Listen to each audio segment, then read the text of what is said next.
नमस्कार दोस्तों, मैं Deepesh. YouTube channel study philosophy में आपका स्वागत है। आज का हमारा विषय है प्राचीन दर्शन के महान दार्शनिक सुकरात के बारे में। सुकरात एक महान यूनानी दार्शनिक थे।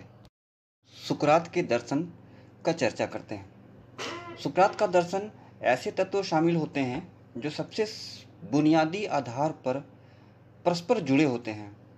मनुष्य का स्वयं को जानना का विचार और इसलिए यह जानने की क्या इच्छा है और सिर्फ मानवीय स्वभाव और अज्ञानता की मान्यता जो नए और अधिक सटीक को नियुक्त करने की संभावना के लिए रास्ता खोलता है। निसंदेह हम कह सकते हैं कि सुकरात इतिहास का सबसे महान यूनानी दार्शनिक में और सुकरात के योगदान को उनके दृष्टिकोण के महत्व और विशिष्टता के कारण अभी भी अध्ययन किया जा रहा है, जिसके बीच सच्चे ज्ञान और अपूर्णीय द्वंद्वात्मक पद्धति के लिए उनकी निरंतर खोज का उल्लेख करना महत्वपूर्ण है। हालांकि इस प्रासंगिक दार्शनिक के साथ बहुत कुछ इतना सरल नहीं है, मुख्य रूप से उनकी शिक्षाओं की प्राचीनता के कारण और दूसरी बात क्योंकि उन्होंने कभी अपने शब्द में एक किताब नहीं लिखी। इसे सोक्रेटिक समस्या कहा जाता है। सोक्रेटिक समस्या को अंतिम भाग में हम विस्तार रूप से देखेंगे। सुकरात के संबंध में सुकरात का जो विषय है हमारा प्रथम होगा सुकरात पद्धति, द्वितीय सुकरात पद्धति के प्रमुख तत्व, तीसरा सुकरात के प्रमुख कथन, चौथा सुकरात के सोक्रेटिक पद्धति, पांचवा सोक्रेटिक समस्या, छठा सुकरात का मौलिक सिद्धांत, सातवां नैतिकता और सदाचार, आठवां सुकरात की नीति। जैसे कि आपको पता है कि सुकरात का जन्म 469 to 399 ईसा पूर्व, आज से करीब 2300 वर्ष पहले एथेंस के बहुत ही गरीब परिवार में सुकरात का जन्म हुआ। ये यूनान के एथेंस का नागरिक था। ये दार्शनिक के अलावा एक शूरवीर सैनिक भी थे। इनका प्रश्नोत्तर विधि द्वारा शिक्षा देने का काम किया। सुकरात वास्तविक विशेष सामान्य को मानते थे। सामान्य का अर्थ होता है एक ही जाति के अलग अलग वस्तु विशेषों में निहित सार गुणों का सामान्य कहा जाता है। सुकरात ने सामान्य को संप्रत्यय कहा है। प्रत्यय का अर्थ होता है विचार या धारणा, ये कह सकते हैं। सुकरात के दर्शन का मूल मंत्र है अपने आप को पहचानो। संसार की सारी बातों के लिए सुकरात ने कहा मैं कुछ नहीं जानता। सुकरात सभी मनुष्यों में सर्वाधिक बुद्धिमान है। यह धर्मवाणी ही हुई थी। सुकरात द्वारा कोई पुस्तक नहीं लिखी गई थी, कोई ग्रंथ नहीं लिखा गया था। इसके ज्ञान को प्लेटो की रचनाओं से पता चलता है। गौतम बुद्ध की तरह सुकरात ने भी किसी ग्रंथ की रचना नहीं की। बुद्ध के शिष्यों ने उनके जीवन काल में ही उद्देश्यों को कंठस्थ करना प्रारंभ किया था, जिससे हम उनके उद्देश्यों को बहुत ही खुशी दे तो जान सकते हैं कि किंतु सुकरात का उद्देश्य के बारे में यह भी सुविधा उपलब्ध नहीं है। सुकरात का दर्शन दो भागों में विभक्त किया जा सकता है। पहला सुकरात का गुरु और शिष्य यथार्थवाद तथा दूसरा अरस्तू का प्रयोगवाद। इन दो भागों में हम सुकरात के दर्शन को विभक्त कर सकते हैं। हम देखते हैं दूसरा सुकरात की पद्धति का प्रमुख तत्व। सुकरात के प्रमुख तत्व संदेह की पद्धति, दूसरा बातचीत या वार्तालाप की पद्धति, तीसरा द्वंद्वात्मक पद्धति, चौथा निगमात्मक पद्धति, पांचवा आज्ञानात्मक पद्धति, छठा परिभाषात्मक धारणात्मक पद्धति। संदेह की पद्धति में सुकरात अपने दर्शन का प्रारंभिक संदेह से करता है। प्रत्येक तथ्यों पर सुकरात के द्वारा संदेह किया जाता था। कहा जाता है कि सुकरात के दर्शन का प्रारंभ जो होता है वो संदेह से होता है। वो किसी भी वस्तु या किसी भी ज्ञान प्राप्त करने से पहले वो किसी भी विचार में अपना संदेह प्रस्तुत करता था, किंतु समाधान दिखलाई देता था। इसे ही हम लोग संदेह की पद्धति में कहते हैं। दूसरा है बातचीत या वार्तालाप पद्धति। सुकरात तो बातचीत और वार्तालाप की पद्धति को अपनाते हुए सही निष्कर्ष पर पहुंचते थे। तभी कहा जाता है कि सुकरात जो है वो वार्तालाप यानी वाद विवाद के माध्यम से ही वह ज्ञान तक पहुंचता था और एक निष्कर्ष तक पहुंचता था। तीसरा है द्वंद्वात्मक पद्धति। सुकरात की पद्धति वाद विवाद समन्वय के रूप में अर्थात पक्ष प्रतिपक्ष तथा समन्वय के रूप में दिखाई देती थी। चौथा है निगमनात्मक पद्धति। सामान्य से विशेष का निष्कर्ष निकालना निगमनात्मक पद्धति कहलाती है। जैसे सभी मनुष्य मरणशील है क्योंकि सुकरात एक मनुष्य है, या राम एक मनुष्य है और राम मरणशील है, अतः सुकरात भी मरणशील है। तो इस पद्धति को सुकरात जो है मानते थे। इसे हम लोग निगमनात्मक पद्धति कहते हैं। पांचवा है आगमनात्मक पद्धति। विशेष से सामान्य की ओर निष्कर्ष निकालना आगमनात्मक पद्धति कहलाती है।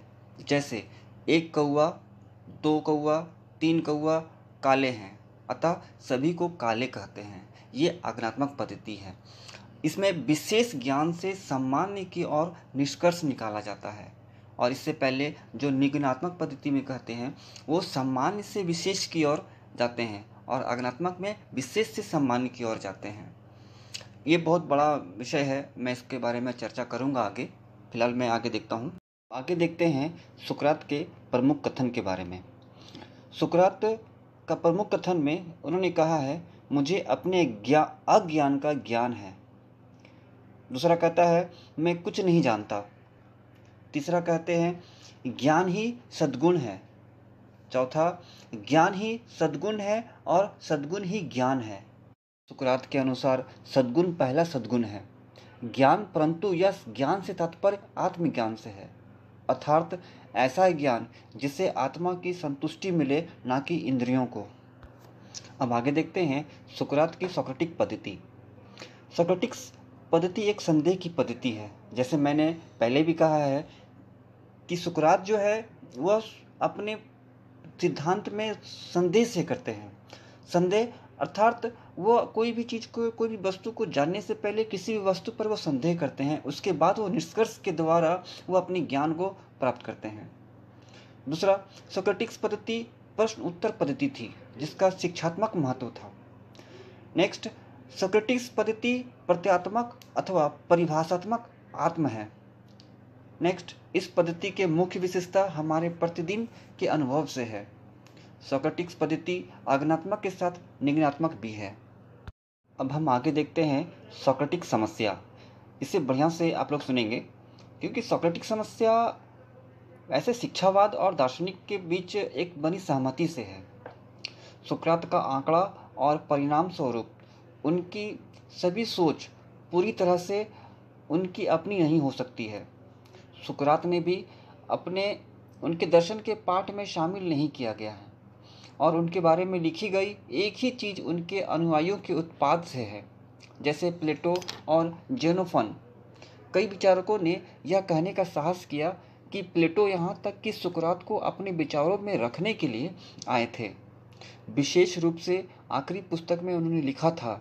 इस वजह से उनके शिष्य ने जो सोचा और सुकरात ने वास्तव में उनका बचाव किया और विश्वास किया। हालांकि यह सब आपके दर्शन का है, इसलिए इसे सच मानने के अलावा और कोई विकल्प नहीं है। हमेशा इस बात का ध्यान में रखते हुए कि यदि कोई विरोधाभास उत्पन्न होता है तो संभावना है कि इन लोगों से आया है जिन्होंने इसके बारे में लिखा था, ना कि खुद से सुकरात से। सोक्रेटिक की समस्या ये अभी तक बनी हुई है, क्योंकि खुद से सुकरात ने एक भी ग्रंथ नहीं लिखा है। उनके अनुयायियों ने या उनके शिष्यों ने ही उनके कुछ ग्रंथों के बारे में बताया गया है, अपने सिद्धांत के माध्यम से ही बताया गया है। अब हम आगे देखते हैं सुकरात का मौलिक सिद्धांत। मौलिक सिद्धांत द्वंद्वात्मक का विकास, ये हम देख सकते हैं। सुकरात का मुख्य दार्शनिक सिद्धांत उनकी द्वंद्वात्मक पद्धति थी। सुकरात ने कॉस्मोलॉजी और अन्य वेरिएंट से संबंधित गहन विषयों का अध्ययन किया जो उन्हें ब्रह्मांड और उस दुनिया को समझने में मदद करेगा जिसमें हम रहते हैं। हालांकि वैज्ञानिक पद्धति के संबंध में उनकी निराशा ने इन प्राकृतिक विज्ञानों में से उस सापेक्षतावादी दृष्टिकोण के प्रति महान अस्वीकृति के साथ मिलकर लागू की, जो उस समय सिखाए गए परिष्कारकों ने उन्हें सभी चीज़ों की सार्वभौमिक परिभाषाओं तक पहुंचने के रास्ता की तलाश करने का निर्णय दिया। सुकरात के लिए आवश्यक परिभाषाएं एक सापेक्ष प्रश्न नहीं थे, इसलिए उन्होंने एक प्रेरक विधि उत्पन्न की जिसके माध्यम से दुनिया और उसके तत्वों के बारे में सही ज्ञान प्राप्त किया जा सकता था। उनके अनुसार सत्य एक ही है, स्थान या व्यक्तित्व की परवाह किए बिना था। इस तरह वह लागू करना शुरू कर देता, जिसे सुकराती विधि कहा जाता है, जिसमें के माध्यम से सुकरात ने दोस्तों और परिचितों के साथ बातचीत करने का इरादा हमेशा सार्वभौमिक परिभाषा को प्राप्त करने का लक्ष्य रखा। इस विधि में दो भाग शामिल थे। पहला विडंबना, जिसके माध्यम से मनुष्य की चीज़ों की अपनी अज्ञानता का एहसास होता है, और म्यूटिक्स, जिसे विशिष्ट ज्ञान तक पहुंचने तक तेजी से विशिष्ट प्रश्न और उत्तर शामिल थे।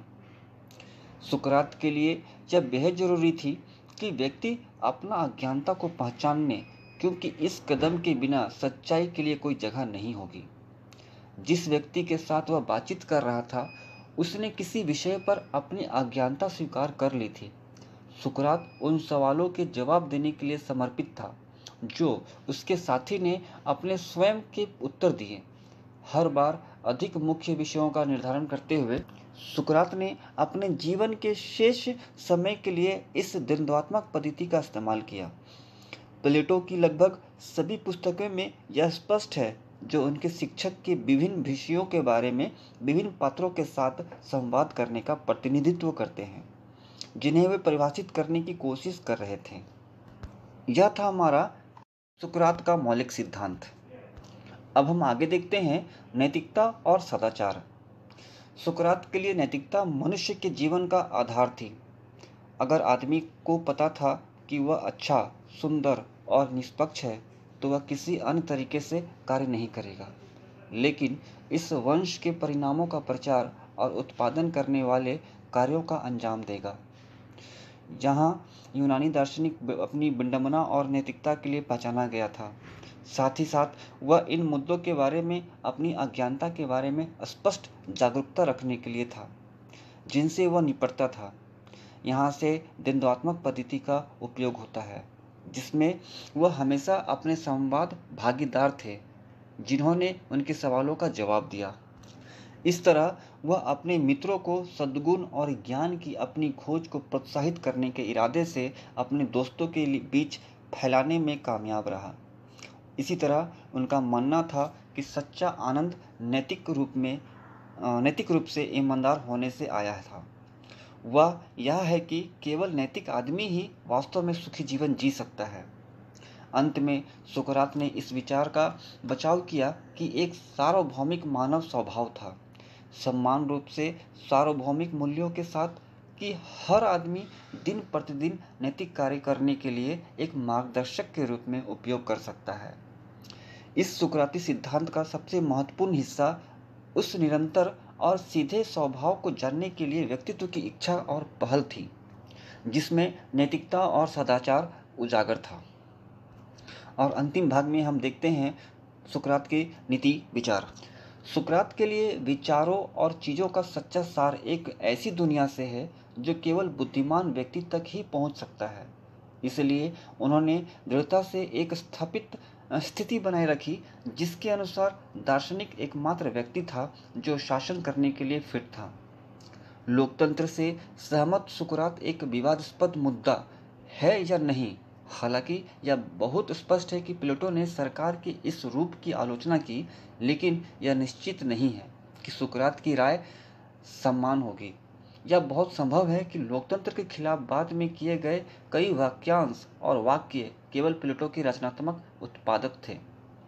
इसलिए कहते हैं कि जो सुकरात के जो नीति विचार थे, वो बिल्कुल एक सच्चे व्यक्ति के लिए, सच्चे व्यक्ति, बुद्धिमान व्यक्ति तक ही पहुंचा जा सकता है, क्योंकि ज्ञान और नीति दोनों जो है एक सच्चे व्यक्ति के अनुसार कहा जाता है। सुकरात के कुछ प्रमुख कथन। जो हमारे मानव जीवन को बदल सकता है, जिसमें से कहते हैं एक ईमानदार आदमी हमेशा एक बच्चा होता है। An honest man is always a child. इसी तरह उनका आगे प्रमुख कथन है, हर व्यक्ति की आत्मा अमर होती है, लेकिन जो व्यक्ति नेक होते हैं उनकी आत्मा अमर और दिव्य होती है। आगे उनके प्रमुख कथन है, जहाँ तक मेरा सवाल है मैं बस इतना जानता हूँ कि मैं कुछ नहीं जानता। इस तरह से आगे भी उनके और भी विचार हैं, शादी या ब्रह्मचार्य, आदमी चाहे जो भी रास्ता चुन ले उसे बाद में पछताना ही पड़ता है। ये प्रमुख कथन सुकरात के ही हैं। इसी तरह उन्होंने आगे भी कहा है, सुकरात के सबसे महान वाक्य में से हम जैसे मानते हैं, उनका कथन है, चाहे जो हो जाए शादी कीजिए, अगर अच्छी पत्नी मिली तो आपकी ज़िंदगी खुशहाल रहेगी, अगर बुरी पत्नी मिलेगी तो आप दार्शनिक बन जाएंगे। यानी दर्शन के भाव से सुकरात ने यह शब्द यानी मूल्य वाक्य कहे थे। इस दृष्टि से अगर देखा जाए तो पाश्चात्य दर्शन प्राचीन दर्शन के सुकरात पहले सुव्यवस्थित नैतिक विचार माने जाते थे। चलिए दोस्तों, अब मैं आपसे विदा लेता हूँ। आगे नए विषयों के साथ मैं हाजिर होऊंगा।